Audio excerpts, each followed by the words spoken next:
Welcome to Seanward Draws. I'm Seanward, and today I'll be drawing my Spidersona. Now, I know what you're probably thinking. Seanward, what's with the cartoon?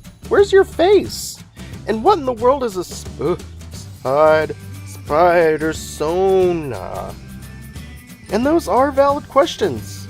The reason I'm not on camera today is because, as healthy as I may sound to you, I'm actually pretty sick today. And I don't know about you, but the last thing I want to do while I'm sick is sit in front of a camera. I mean, I look like a mess. As for the question about Spidersonas, well, this trend was really made popular with the release of the movie Spiderman Into the Spiderverse. That's the movie with a bunch of spider people from different universes. There's also a character who ruins a perfectly good spider suit by spray painting all over it. Ugh, I'm just kidding. That movie was fantastic. Seriously, go watch it. Anyways, to make a Spidersona, all you really have to do is to design yourself as Spider-Man. It's as simple as that. Alright, now that that's out of the way, let me show you the plan for my Spidersona. Arcade mode. Choose your character. This is the Spined-Back Orb Weaver Spider. I'm basing my suit design on these little arachnids because, as intimidating as they look, they're completely harmless. Just like me! And that's the plan in a nutshell. Now say goodbye to Cartoon Seanward for a while, because it's time to start sketching. I didn't really know how I wanted to design most of my spider suit. I knew that I wanted the mask of my character to replicate that creepy face-like design on the back of the Orb Weaver Spider, but I still had to work out the rest of my suit. I began by drawing individual parts of the suit, such as the gloves and the chest. Once I was happy with the design of the parts separately, I drew the whole suit together on a separate page.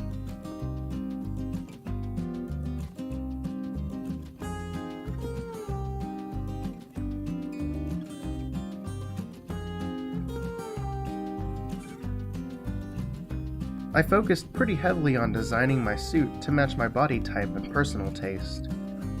I gave the character broad shoulders and a round body.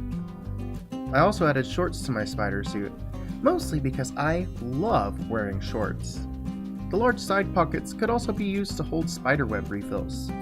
If you plan to draw your own Spidersona, my best piece of advice is to make it your own.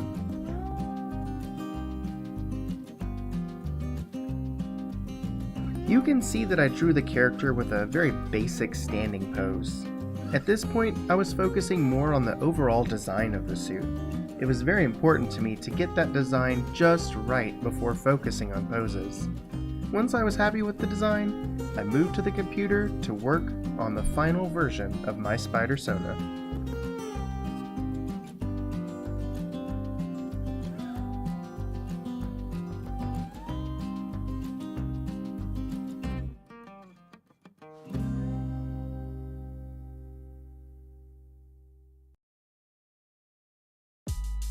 It's no secret that I usually prefer to sketch out my designs on paper as opposed to on the computer.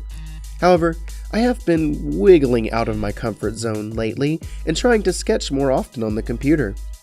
There are some real benefits that come from sketching digitally. One example is how easy it is to manipulate your sketches. For example, if you draw an arm at the wrong angle when working on paper, you usually have to erase the whole arm and start over. With the computer, you can just select the arm and rotate or resize it as necessary. Easy peasy, lemon squeezy.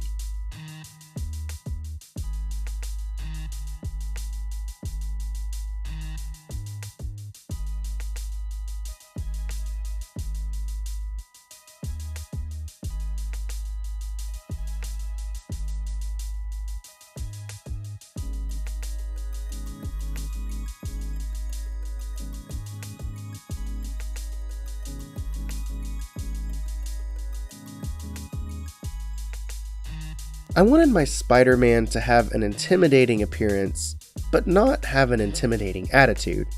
To portray this in my work, I drew a scene that tells a story. Imagine this: a harmless Spider-Man, frightening as he may appear, purchases an ice cream cone from a local vendor. He swings away towards his home. "What's that? My spidey sense is tingling," he thinks to himself. He looks back only to see his precious, sweet treat plummeting towards the pavement. Even with his new powers, this Spider-Man is helpless to save his one and only dessert.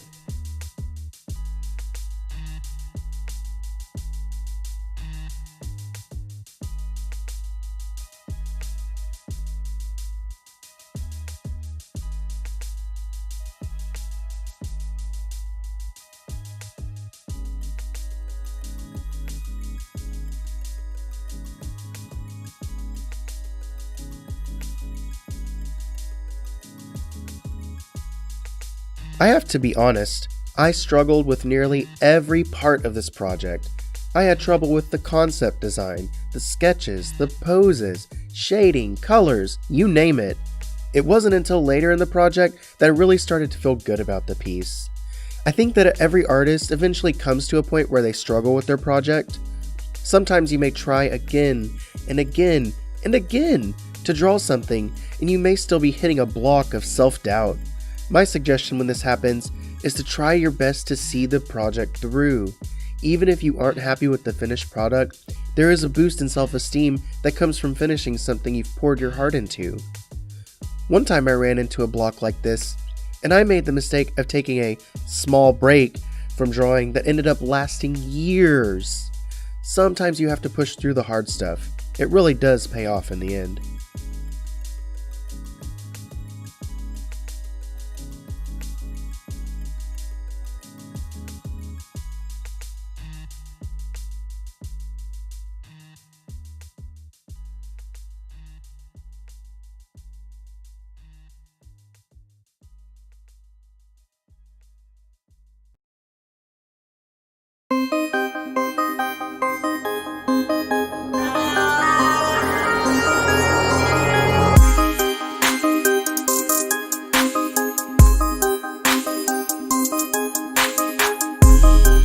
Thank you so much for making it to the end of today's video.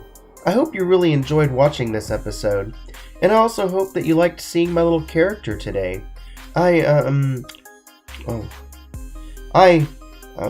Hold on just a sec.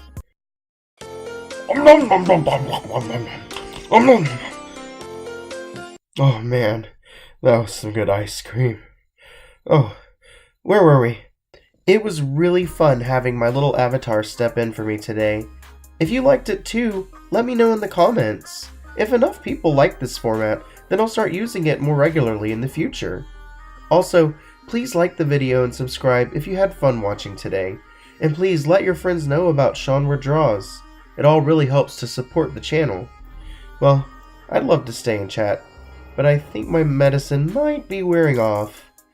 I think it's time for a nap. Until next time,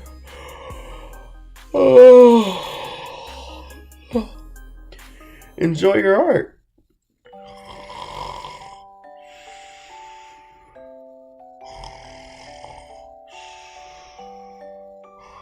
Like and subscribe.